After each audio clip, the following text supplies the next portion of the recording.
Look, when we look out at the world, Samir, we look for partners. We don't look for preachers. Particularly preachers who don't practice at home what they preach abroad. What are the expectations? And I know there are plans for a visit to this part of the world, but more broadly, if we take Europe and the EU as an actor in this particular equation, what are India's expectations from an EU partnership? That's the first part of the question.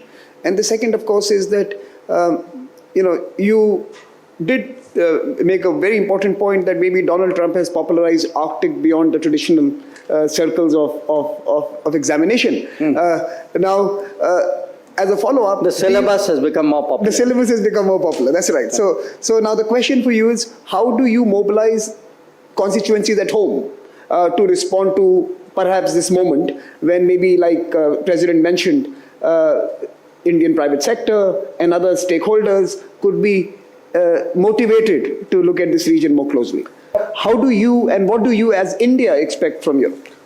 Look, when we look out at the world, Samir, we look for partners. We don't look for preachers. Particularly preachers who don't practice at home what they preach abroad.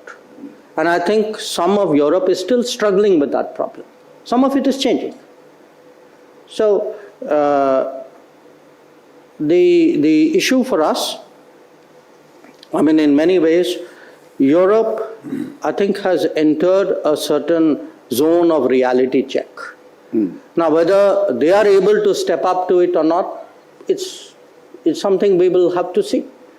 But from our point of view, if we are to develop a partnership, there has to be some understanding, there has to be some sensitivity, there has to be a mutuality of interest, and there has to be a realization of how the world works. And I think these are all work in progress to differing degrees with different parts of Europe. So some have moved further, some a little bit less.